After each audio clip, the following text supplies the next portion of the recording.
सुहानी अपने पिता महेंद्र के साथ रूपनगर में रहती थी। बचपन में जब सुहानी की मां का देहांत हो गया तो उसके पिता ने दूसरा विवाह कर लिया। सुहानी की सौतेली मां सुधा शादी के बाद अपनी बेटी ज्योति को भी साथ लाई थी। सुहानी और ज्योति अब बड़ी हो चुकी थी। सुहानी देखने में बहुत सुंदर थी। उसके लंबे काले और घने बाल उसकी सुंदरता में चार चांद लगा देते थे। ये देखकर सुधा सुहानी से बहुत ईर्ष्या करती थी। एक दिन, ज्योति, तुझे कितनी बार बोला है तू भी सुहानी जैसे सुंदर बालों वाली बन। देख उसके बाल कितने काले, लंबे और घने हैं। पता नहीं कितने महंगे महंगे इत्र और खुशबू वाली जड़ी बूटियां लाकर दी हुई हैं। पर तुझे घूमने से फुर्सत मिले तो तू बालों पर ध्यान देना। सुहानी को देख कितने सुंदर बाल है उसके। माँ, सुहानी के बाल बचपन से ही बहुत सुंदर हैं। मेरे बाल उसके जैसे नहीं है तो इसमें मेरी क्या गलती है? सुधा, सुहानी के लिए जो रिश्ते की बात की थी उन लोगों को सुहानी पसंद आ गई है। वो लोग अगले महीने ही विवाह के लिए बोल रहे हैं। मैं सुहानी को ये खुशखबरी बताकर आता हूँ। पिताजी, मैं आपको छोड़कर कहीं नहीं जाऊंगी। मुझे कोई विवाह नहीं करना। नहीं सुहानी बिटिया, हर कन्या के पिता को ये आस होती है कि उसकी पुत्री विवाह करके सकुशल अपनी ससुराल जाए। और फिर धर्मचंद जी जाने माने व्यापारी हैं, तो उनके पुत्र के साथ बहुत खुश रहेगी। और फिर सुहानी की शादी धर्मचंद जी के बेटे सुमेर चंद के साथ हो जाती है। सुहानी को अच्छा और पैसे वाला घर मिलता देख सुधा जलन से भर जाती है। मेरी पुत्री ज्योति का रिश्ता भी तो इतने बड़े सेठ के घर हो सकता था, पर इस सुहानी की वजह से ये संभव नहीं हो पाया। मैं भी देखती हूँ इसका विवाह इतने बड़े घराने में कैसे होता है। मेरी ये दवाई अपना असर दिखा देगी। सुहानी, जाओ जल्दी से स्नान कर लो, फिर विवाह के लिए तैयार भी होना है। हे भगवान, मेरे बाल कहाँ गए? मेरे सिर के तो सारे बाल गायब हो गए। ये कैसे हो गया? मैं गंजी हो गई। मेरे बाल कहाँ चले गए? पिताजी, पता नहीं, मैं नहाकर बाहर आई हूँ तो देखा मेरे सिर पर बाल नहीं है। पिताजी, अब मैं क्या करूं? हे राम, ये क्या हो गया? तुम्हारे बालों से ही तो तुम्हारी सुंदरता थी, अब तुम गंजी हो गई हो। अब तो कोई भी तुमसे विवाह नहीं करेगा। ये सब क्या हो गया प्रभु? मेरी बेटी के साथ ऐसा क्यों हुआ? मेरी बेटी ने कभी किसी का बुरा नहीं चाहा, फिर उसको ही ये दुख क्यों मिला? सुहानी का रिश्ता टूट जाता है। महेंद्र भी सुहानी को लेकर अब बहुत दुखी रहने लगा था। सुहानी जब अपने पिता को दुखी देखती तो वो भी फूट फूट कर रो पड़ती थी। और ऐसा होते देख सुधा और ज्योति मन ही मन बहुत खुश होती थी। अब तो नगर के लोग भी जब सुहानी को देखते तो उसे गंजी कहकर उससे डर कर भाग जाते। अरे, ये गंजी लड़की कितनी बदसूरत दिखाई पड़ती है। हाँ बहन, इसे देखकर तो डर लग रहा है। चलो यहाँ से चलते हैं। हे भगवान, सब लोग मेरे से नफरत करते हैं। मेरे भी सपने थे कि मेरा विवाह होगा, मैं भी अपने ससुराल जाऊंगी। मेरे सारे सपने चूर चूर हो गए। मेरी वजह से मेरे पिताजी भी आज दुखी है। फिर मैं जीकर क्या करूंगी? तभी सुहानी के सामने उसकी माँ प्रकट होती है। माँ, आप कहाँ चली गई थी मुझे इस दुनिया में अकेला छोड़कर? मैं तुम्हारी मदद के लिए धरती पर आई हूँ। तुम बहुत अच्छी लड़की हो। अब तुम्हें निराश होने की आवश्यकता नहीं है। मैं तुम्हें ऐसे बाल दूंगी जिन्हें देखकर लोग तुम्हें कभी नहीं भूल पाएंगे।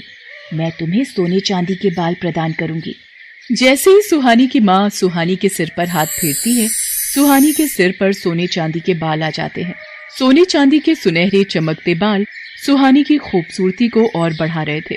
माँ, ये सोने चांदी के बाल तो बहुत खूबसूरत है। आपका बहुत बहुत धन्यवाद। आपने मुझे फिर से सुंदर बना दिया। आपने मेरी सारी परेशानी दूर कर दी। खुशी खुशी अपने घर जाओ सुहानी। अब कभी भी उदास नहीं होना। मेरा आशीर्वाद सदैव तुम्हारे साथ है। सुहानी खुशी खुशी घर की ओर चल पड़ती है। तभी रास्ते में नगर के राजकुमार की सवारी जा रही थी, इसलिए रास्ते पर चलते लोगों को कुछ देर के लिए रुकने के लिए कहा जाता है। नगर के राजकुमार को देखने के लिए कितनी भीड़ लग गई है। भीड़ में से निकलने की कोशिश करती हूँ। ये सोने चांदी के बाल वाली लड़की, अरे भीड़ में इसका चेहरा दिखाई नहीं पड़ रहा। कितने सुंदर बाल हैं इसके, कहाँ गायब हो गई? हम रथ से उतर कर भी नहीं जा सकते। ओहो, कितने सुंदर बाल थे उसके। वो तो खुद भी कितनी खूबसूरत होगी। सुहानी घर पहुंचती है। मैं अपने बालों को इस दुपट्टे से ढक लेती हूँ, नहीं तो माँ ढेरों सवाल पूछ लेंगी। मैंने इसकी ऐसी हालत कर दी है कि इसे अपने गंजे सिर को छुपाना पड़ता है। माँ, तुमने बहुत सही किया इस सुहानी के बाल गायब करके। सुहानी अपने कमरे में आ जाती है। उधर राजकुमार सूरज सिंह सुहानी के ही ख्यालों में डूबा हुआ होता है। वो सुहानी को याद करते हुए एक तस्वीर बनाता है। राजकुमार सूरज सिंह, आपके स्वयंवर की सारी तैयारियां हो गई हैं। दूर दूर से राजकुमारियों के लिए संदेश भिजवाया गया है। पर ये तुम क्या बना रहे हो? बिना चेहरे की तस्वीर? पिताजी, ये तस्वीर उस लड़की की है जिसके सोने चांदी के बाल हैं, और मैंने निश्चय किया है कि मैं इसी लड़की से विवाह करूंगा। बस मुझे उसे ढूंढना है, और वो कहाँ मिलेगी मैं यही सोच रहा हूँ। पुत्र, सोने चांदी के बाल वाली लड़की सिर्फ कहानियों में होती है। तुम ऐसी लड़की कहाँ ढूंढोगे? ये जिद छोड़ दो। पिताजी, चाहे मुझे पूरे नगर में ऐलान ही क्यों ना करवाना पड़े, मुझे सोने चांदी के बाल वाली लड़की ढूंढनी है, और जिस लड़की के भी बाल सोने चांदी के होंगे मैं उसी से विवाह करूंगा। सेनापति जी, नगर में ढिंढोरा पिटवा दिया जाए। जिस लड़की के भी बाल सोने चांदी के हैं, हम उसी लड़की से विवाह करेंगे। राजकुमार के कहने पर नगर में ढिंढोरा पिटवा दिया जाता है। क्या राजकुमार सूरज सिंह उस लड़की से विवाह करेंगे जिसके बाल सोने चांदी के होंगे? मैं कल ही अपनी बेटी ज्योति के बालों में सोने और चांदी का पानी लगा दूंगी। राजकुमार को क्या पता लगेगा, और विवाह के बाद तो उन्हें ज्योति को स्वीकारना ही होगा। हाँ, ये ठीक रहेगा। सुधा की तरह ही नगर में बहुत सी औरतों ने जब ये बात सुनी तो उन्होंने अपनी लड़कियों के बालों में सोने और चांदी का पानी लगा दिया। अब तो नगर की बहुत सी लड़कियों के बाल सोने और चांदी के लगने लगे। ये देखकर सेनापति असमंजस में पड़ गया और वो राजकुमार सूरज सिंह के पास पहुंचा। राजकुमार सूरज सिंह जी, बहुत ही बड़ी समस्या आ गई है। नगर में जो भी लड़कियां विवाह योग्य हैं, उन सभी लड़कियों के बाल सोने और चांदी के प्रतीत हो रहे हैं। समझ में नहीं आ रहा है कि कौन सी लड़की है जिसके बाल सचमुच सोने चांदी के हैं। सच का पता लगाने के लिए मेरे पास एक उपाय है। नगर की सभी लड़कियों को राजमहल में बुलाया जाए। सेनापति नगर की सभी लड़कियों को राजमहल में आने का संदेशा देता है। ये लड़की कौन है? इसे भी महल में चलने का आदेश दो। सेनापति जी, पर ये तो गंजी है। सेनापति सुधा की बातों पर ध्यान नहीं देता और ज्योति के साथ साथ वो सुहानी को भी राजमहल ले जाता है। आप सबको मैंने इसलिए आमंत्रित किया है कि मैं अपने लिए उचित वधू ढूंढ सकूं, पर आप सबने ही अपने बाल सोने और चांदी के कर लिए। अब एक एक करके सभी कन्याएं इस फव्वारे के नीचे खड़ी होंगी और बालों की सच्चाई सामने आ जाएगी। ये क्या हो रहा है? अब तो ज्योति की सच्चाई राजकुमार के सामने आ जाएगी कि इसके बालों में सोने चांदी का पानी चढ़ा हुआ है। एक एक करके सभी लड़कियां फव्वारे के नीचे खड़ी होती हैं और उनके बाल धुलकर पहले जैसे हो जाते हैं। बस ये आखिरी लड़की रह गई है राजकुमार, इसे भी फव्वारे के नीचे खड़ा करना है।